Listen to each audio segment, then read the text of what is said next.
అందరికీ నమస్తే అండి. నా పేరు అనిల్ కేత. జనగలం ప్రేక్షకులకు స్వాగతం.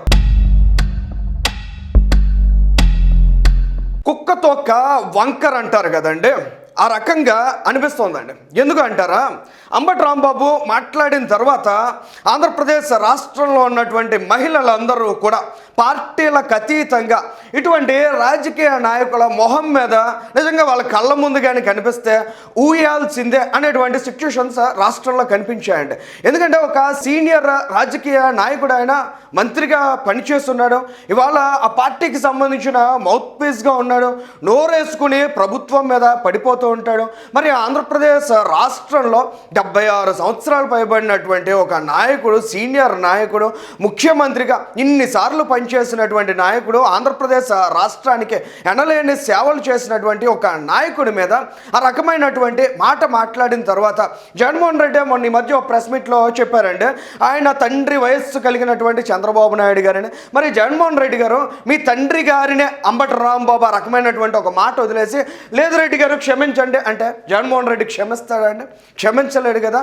మరి ఆ రకమైనటువంటి సంస్కారం, ఆ రకమైనటువంటి ఆలోచన, ఆ విధమైనటువంటి విజ్ఞత ఇవాళ చంద్రబాబు నాయుడు గారి విషయంలో కూడా జగన్మోహన్ రెడ్డి గారికి ఉంటుందేమో అని ఆశించామండి. సహజంగా జగన్మోహన్ రెడ్డి గారికి అటువంటి ఆలోచనలు ఉండవు, కానీ ఆయన కాస్త అతిశయోక్తితోటి అటువంటి ఆలోచన ఏమైనా జగన్మోహన్ రెడ్డి ఎక్స్ప్రెస్ చేస్తాడేమో. ఏంటంటే నిన్నకు మొన్నటి దాకా ఇవాళకి కూడా ఊరేగుతున్నాడు. ఇంకా ఆయన 2 ఏళ్ళు అయిపోయింది, 3 ఏళ్ళు వచ్చేస్తే ఇంకా మళ్ళీ అధికారంలోకి వచ్చేస్తాం అనేటువంటి కళలు ఇవాళకి కంటూ ఉన్నాడు. కానీ జగన్మోహన్ రెడ్డికి కాస్త మనసులో అనిపిస్తూ ఉండొచ్చు. ఎందుకంటే జగన్మోహన్ రెడ్డి లాంటి ఒక నియంతకి, జగన్మోహన్ రెడ్డి లాంటి ఒక దుర్మార్గమైన పరిపాలన చేసేటువంటి నాయకుడికి ఆంధ్రప్రదేశ్ రాష్ట్ర ప్రజానీకం ఎప్పటికీ అవకాశం ఇవ్వడానికి సిద్ధంగా ఉండరనే విషయం ఆయనకు అంతరాంతరాల్లో ఎక్కడో ఉంటుందండి. సో అటువంటి ఆలోచన ఉంటుంది కాబట్టి మనం ఇంకా రెచ్చగొట్టి ఇలాగా అంబటి రాంబాబు మొన్న దొరికినట్లయితే నిజంగా చితక్ కొట్టేవారండి. ఆయన అదృష్టం కొద్దీ దొరకలేదు. పోలీసులు కూడా పెద్ద ఎత్తున భద్రత కల్పించారు, ఎంత సెక్యూరిటీ మధ్య ఆయన్ని చక్కగా సురక్షితంగా తీసుకువెళ్ళారు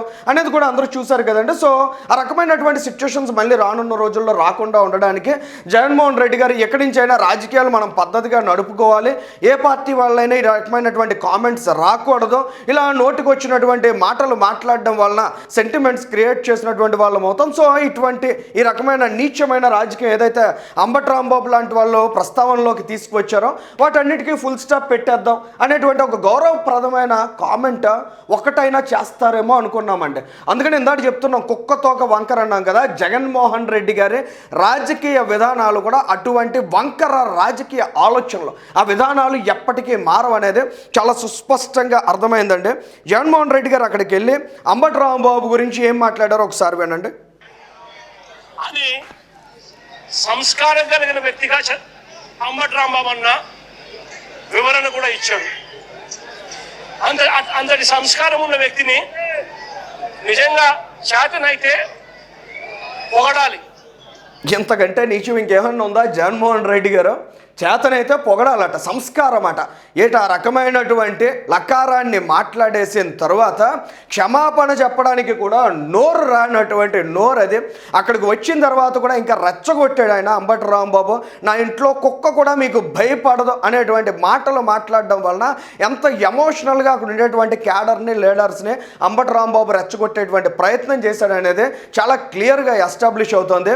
కానీ అటువంటి నీచమైన ఆలోచనలు కలిగినటువంటి నాయకులకి వత్తాసు పలికి ఆ రకమైనటువంటి వ్యక్తిని డైరెక్ట్ చేసింది కూడా జగన్మోహన్ రెడ్డి, సజ్జల రామకృష్ణారెడ్డి.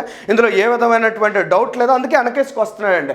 జగన్మోహన్ రెడ్డి రాజకీయాలని రాను రోజు రోజుకి ఇంకెంత దిగజార్చబోతున్నాడు అనేది ఇవాళ అంబటి రాంబాబుని నిస్సిగ్గుగా వెనకేసుకు రావడం ద్వారా చాలా స్పష్టంగా ఎస్టాబ్లిష్ చేస్తున్నాడండి. ఇటువంటి నీచమైన భాష మాట్లాడేసిన తర్వాత జగన్మోహన్ రెడ్డి గారికి అకస్మాత్తుగా పోలీసులు గుర్తొచ్చేస్తారండి. జగన్మోహన్ రెడ్డి గారు ఆ రోజుల్లో బీపీ వచ్చింది అన్నారు కదా, నిజంగా ఆ రకమైనటువంటి బీపీ ఇవాళ చంద్రబాబు నాయుడు గారికో, లోకేష్ గారికో వచ్చి ఉన్నట్లయితే ఆ సిచ్యువేషన్ వేరే విధంగా ఉండేదండి. కానీ ఆ రకమైనటువంటి బీపీలు వాళ్ళు తెచ్చుకోలేదు. కేవలం తెచ్చుకుంది ఎవరంటే బీపీ అక్కడ ఉండేటువంటి నాయకులు. వాళ్ళకి బీపీలు వస్తేనే ఆ లెవెల్లో ఉంది. మరి నిజంగా నాయకులకి, పైన ఉన్న వాళ్ళకి బీపీ వచ్చి ఉంటే ఏ విధంగా ఉండేది అనేది మీరు అర్థం చేసుకోవాలండి. ఆ చుట్టుపక్కల ఉన్నటువంటి వాళ్ళ కోసం, ఆ చుట్టుపక్కల ఉన్న ఇళ్లలో ఉండేటువంటి వారి కోసం కూడా వీళ్ళు చాలా బాధపడిపోయారండి. ఎంత రక్కస్ క్రియేట్ చేశారంటే వాళ్ళు అక్కడ జగన్మోహన్ రెడ్డి పర్యటన సందర్భంగా ఆ ఎదురుగా ఉన్నటువంటి ఇళ్ల మీద వీళ్ళ కార్యకర్తలు ఎక్కడం, ఆ కార్ షెడ్స్ మీదకి ఎక్కడం, ఆ పైన వేసుకునేటువంటి షెడ్స్ మీద ఎక్కడం, ఎంత దారుణంగా వ్యవహరిస్తారో, ఎంత సైకో ముఠాలుగా వీళ్ళు నడుచుకుంటున్నారనేది చాలా స్పష్టంగా అర్థమైందండి. నిజంగా మొన్న ఆ రోజు దాడి సందర్భంలో కూడా ఆ పరిసర ప్రాంతాల్లో చుట్టుపక్కల ఉన్నటువంటి ఇళ్లవారు ఆ స్థాయిలో ఇబ్బంది పడి ఉండరు. కానీ వాళ్ళ జగన్మోహన్ రెడ్డి పర్యటన సందర్భంగా నిజంగా వాళ్ళ ఇళ్లలో ఉండి అంబటి రాంబాబు ఎలాంటి భాష అయితే మాట్లాడాడో ఆ రకమైనటువంటి భాషతో వాళ్ళ ఫ్రస్ట్రేషన్ని ఇంటర్నల్గా వ్యక్తపరుచుకుని ఉంటారండి. అంత దరిద్రం చేశారు అక్కడ చుట్టుపక్కల అంతా కూడా. మరి ఆ జగన్మోహన్ రెడ్డి పోలీసులకు చెబుతున్నటువంటి నీతి వచనాలు ఒకసారి వినండి. ఇదే పోలీసులు బాధ్యత వహించాల్సిన ఇదే పోలీసులు బాధ్యత తీసుకొని ఉంటే ఈ మాదిరిగా జరిగి ఉండేది అని అడుగుతా ఉన్నా. ఇక్కడ నుంచి ఎంత దూరంలో ఉందండి డీజీపీ ఆఫీసు? డీజీపీ కార్యాలయం ఎంత దూరం ఉందో అంబటి రాంబాబు ఇంటికని అడుగుతున్నారు కదా. మరి అదే డీజీపీ కార్యాలయం ఆ రోజు తెలుగుదేశం పార్టీ కార్యాలయానికి ఎంత దూరంలో ఉందండి? ఆ రోజు టీడీపీ కార్యాలయం మీద దాడి జరిగినప్పుడు మీరు మాట్లాడినటువంటి మాటలు మీకు ఏమైనా గుర్తున్నాయా? ఒకసారి వాటిని ఒక్కసారి రివైజ్ చేసుకోండి. ఎలాంటి మాటలు మాట్లాడారో, ఎలాంటి కల్చర్ని మీరు స్టార్ట్ చేశారో. ఇవాళ మీరు చెప్తున్నారు మేము వచ్చాక ఏదో పొడి చేస్తాం బీకేస్తాం అని. ఇవాళ జరుగుతోంది ఏదైతే ఉందో దాన్ని చాలా వరకు కూడా ముఖ్యమంత్రి గారు, లోకేష్ గారు, పవన్ కళ్యాణ్ గారు అడుగడుగునా నిలువరిస్తున్నారు. మీ మీద ఏ స్థాయిలో ఆంధ్రప్రదేశ్ రాష్ట్ర ప్రజానీకం, ముఖ్యంగా కూటమి పార్టీలు మంటెక్కిపోయి ఉన్నాయనేది మీకు చాలా స్పష్టంగా తెలిసే ఉండొచ్చు. కానీ ఆ మంటను బయట పెట్టుకోకుండా ఉండడానికి, అది తీర్చుకోకుండా ఉండడానికి చాలా వరకు కూడా వీళ్ళు కంట్రోల్ చేస్తున్నారండి. నిజంగా మీరు 3 ఏళ్ళు లాగాలి, కానీ వాళ్ళు 3 ఏళ్ళు లాగాల్సిన అవసరం లేదు. మిమ్మల్ని ఏదైనా చేయాలంటే, మీకు చుక్కలు చూపించాలంటే, లేదంటే ఇటువంటి వాళ్ళకి నిజంగా దేహశుద్ధే చేయాలనుకుంటే ఇమ్మీడియట్గా నిలబడ్డ చోట ఈ క్షణమే వాళ్ళు చేయగలరు. కానీ అటువంటి దుర్మార్గమైన రాజకీయ ఆలోచనలు వాళ్ళు చేయట్లేదు. ఆ రోజుల్లో మీరు ఎన్ని విధ్వంసాలు చేశారు, ఎంత వినాశకరమైన రాజకీయాలకి తెరదీశారనేది అందరికీ తెలుసు. కానీ వాటిని కంటిన్యూ చేయకపోవడమే వాళ్ళ కూటమి ప్రభుత్వం చేస్తున్న తప్పేమో అనిపిస్తుంది. నిజంగా మీ వంటి వాళ్ళకి ఆ విధమైనటువంటి విధానాలే సరైన ఆంధ్రప్రదేశ్ రాష్ట్ర ప్రజానీకమంతా అనుకుంటున్నా కూడా ఈ రాష్ట్రంలో అభివృద్ధిని దెబ్బ తీసుకోవడం ఇష్టం లేక కూటమి ప్రభుత్వం సంయమనం పాటిస్తోందండి. మరి ఇదే జగన్మోహన్ రెడ్డి ఇవాళ అక్కడ స్థానికంగా ఉన్నటువంటి నాయకురాలండి గల్లా మాధవి గారు, ఆమెని ఉద్దేశించి ఎంత కక్షపూరితంగా మాట్లాడుతున్నారంటే, ఎందుకంటే ఆమె ఒక మహిళా నాయకురాలు, ఒక బలహీన సామాజిక వర్గానికి చెందిన నాయకురాలు. బీసీలంటే జగన్మోహన్ రెడ్డికి, ఆయన పార్టీకి ఎప్పుడు కూడా చిన్న చూపు, చాలా పురుగులను చూసినట్టు చూస్తూ ఉంటారు. అడుగడుగునా వాళ్ళని రెచ్చగొట్టడానికి ప్రయత్నం చేస్తుంటారు. జగన్మోహన్ రెడ్డి స్ట్రాటజీ చూసినట్లయితే కాపులకి బీసీలకి మధ్య కయ్యం పెట్టడానికి అంబటి రాంబాబు కుమార్తెతోటి కూడా నిన్న మొన్న మనం చూసాం ప్రెస్ మీట్లో ఏ విధమైనటువంటి కామెంట్స్ చేయించారో.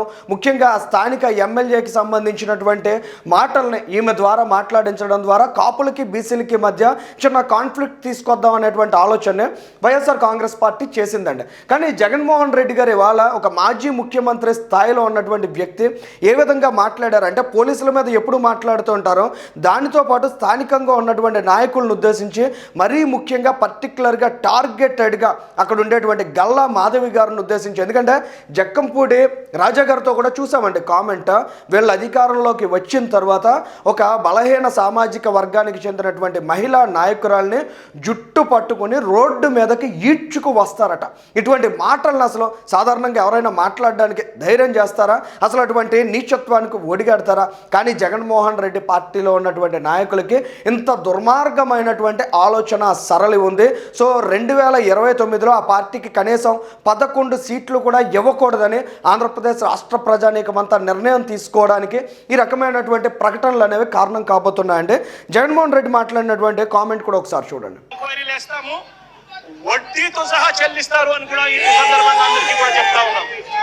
అందరినీ కూడా బోర్డులలో నిలబెడతాము, సాక్ష్యాలు ఆధారాలతో సహా యూనిఫామ్లు ఒక్కొక్కరి కూడా ఇప్పించి వీళ్ళందరితో పాటు ఈ కాన్స్పిరసీలో భాగమైన ఇతర రాజకీయ నాయకులు ఎవరెవరైతే చేసినారో వాళ్ళందరినీ కూడా ఒక్కలో పెట్టి న్యాయం జరిగేట్టుగా వడ్డీతో సహా వీళ్ళంతా కూడా చెల్లించే పరిస్థితి కూడా వస్తుందని కూడా ఈ సందర్భంగా ప్రతి ఒక్కరికి కూడా చూశారు కదండి, ఈయన పర్టికులర్ టార్గెట్ ఎవరంటే గల్లా మాధవ్ గారు. బొక్కలో పెట్టిస్తాం అంటే చూశారు కదా, ఒక రాజకీయ నాయకుల గురించి, ఒక మహిళా నాయకురాలు గురించి మాట్లాడేటప్పుడు ఏ విధంగా ఉండాలి, ఇండైరెక్ట్ వార్నింగ్ ఆమెకి అనేది అందరికీ తెలుసు. మరి ఆమె గురించి మాట్లాడుతున్నాం అన్నప్పుడు కనీసం జైల్లో పెట్టిస్తామనో లేదంటే చట్టబద్ధంగా శిక్షిస్తామనో ఇలాంటి భాష మాట్లాడచ్చు కదా.